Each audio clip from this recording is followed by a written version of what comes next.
Sony officially announces a new PlayStation Plus is launching soon.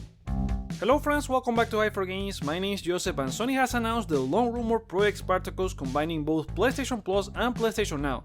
Let's go through the details.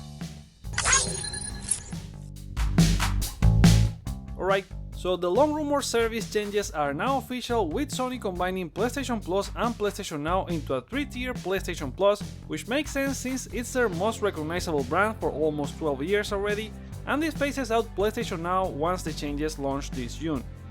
They are planning for a phased regional rollout starting with several markets in Asia, followed by North America, Europe, and the rest of the world where PlayStation Plus is currently offered. Their plan is to have it available on most PSN territories by the end of the first half of 2022, so basically by the end of June it will be set in most markets. Let's start with the features and prices for each tier. First we have PlayStation Plus Essential. This is basically the same PlayStation Plus we have right now, with 2 monthly games, exclusive discounts, cloud saves, online multiplayer, and so on. Pricing remains the same as well, so that's 10 a month, 25 per quarter, or 60 a year, and the bundle discount remains the same, so getting a year puts the monthly rate at 5 per month. We move into PlayStation Plus Extra. This one provides all the benefits from the Essential tier, plus a catalog of 400 games including PS4 and PS5 for download, including blockbuster hits from PlayStation Studios and third-party partners. This is basically the same download option from the current PlayStation Now, but with a refreshed library and without the PS2 classics. More on that in a bit. Some of the titles announced early include Death Stranding, God of War, Marvel's Spider-Man Miles Morales, Mortal Kombat 11, and Returnal. Hopefully this means games like Death Stranding, the Spider-Man games, and Mortal Kombat 11 allow you to download either version, a criticism from the past couple of years when they had titles like Borderlands 3, but only the PS4 version, however, unclear at this point. And the key here will be the title rotation, a current issue with PS Now as games are only added once a month.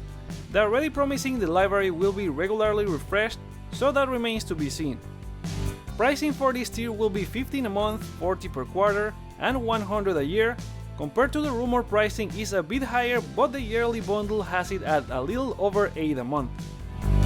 Finally we have PlayStation Plus Premium. This one has all the benefits from Essential and Extra, plus an additional catalog of 340 games that include PS1, PS2 and PSP titles available for download or streaming, and PS3 titles for streaming only. It will also offer access to streaming PS4 titles offered in the Extra and Premium catalog, where PlayStation Now is currently available, although they have plans to expand the cloud streaming options to more markets, with details available at another time. Besides the catalogs available for download and streaming, it will also provide time-limited game trials for you to decide whether to purchase a game or not. This premium offering comes at 18 a month, 50 per quarter, and 120 a year, which is the equivalent of currently having both PlayStation Plus and PlayStation Now at a rate of $10 a month with the yearly option. For markets with a streaming option, PlayStation Plus Premium will be offered as PlayStation Plus Deluxe. PlayStation Plus Deluxe includes everything from Essential and Extra, and the downloadable options for PS1, PS2, PSP titles and trials, only leaving PS3 titles out. They only mentioned that it will be offered at a lower price and premium, with local pricing changing by market, but didn't go into specifics. If you own both services, you will be moved into the new service automatically with a single recurring payment date and price, unless one of them expires before launch. During the transition, PlayStation Now customers will be moved into PlayStation Plus Premium. PlayStation Plus members will be moved into Essential with the same benefits and pricing available today. If you are thinking of stacking PlayStation Now yearly subscription to have Premium at half a price, hold your horses, as they have already removed the yearly option from the store and only the $10 1-month option exists now, with the notice that the service will be integrated into Plus soon. PS Now cards also ceased to exist a few months ago, but if you can find a store that still has them, technically you can take advantage of that. As I have mentioned in other videos, this is far from creating a Game Pass competitor and more about phasing out PlayStation Now while moving those benefits into a more recognizable brand like PlayStation Plus. Pricing and features, while the same as both services offer right now, I think having them in 3 tiers make it a little bit more confusing than it should. PlayStation Plus at the very least is remaining the same in terms of benefits and pricing, however it would have been a great move to transition basic users into at least the middle tier so they could try it. just like how Xbox transitioned people with Gold into Game Pass Ultimate. If you have either PlayStation Now or both, it remains to be seen how the catalog is going to look at launch for both the middle and higher tier. Yes, you're getting PS1 and PSP classics, but we still don't know what they are. Do they have better resolutions, trophies? Although I'm very happy they are downloadable and not streaming only. I've streamed several PS3 games here on the channel, and while they were great, it's still disappointing this is the only option Sony has for what are some really high quality titles like Metal Gear Solid 4, despite this being an expected move. We also need to wait and see about the catalog rotation. While it won't include PlayStation Studios titles at launch, it could still have third-party titles at launch or maybe within the first 6 months.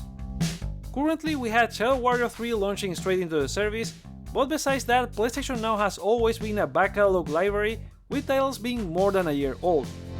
Essential can still be a once per month game drop, but Extra and Premium should improve over PlayStation Now current refresh rate, which pales in comparison to Game Pass adding games several times throughout the month.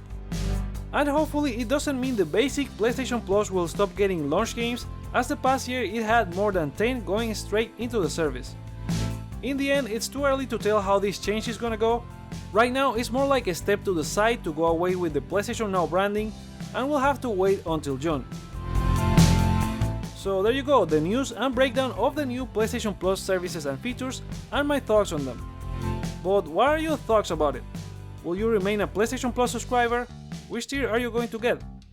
Share them in the comments below, like or dislike to show your feedback, check out other videos you may like while you're here, and consider subscribing for more PlayStation content. Thank you so much for watching, my name is Joseph, this is Hype for Games, and let's get hype!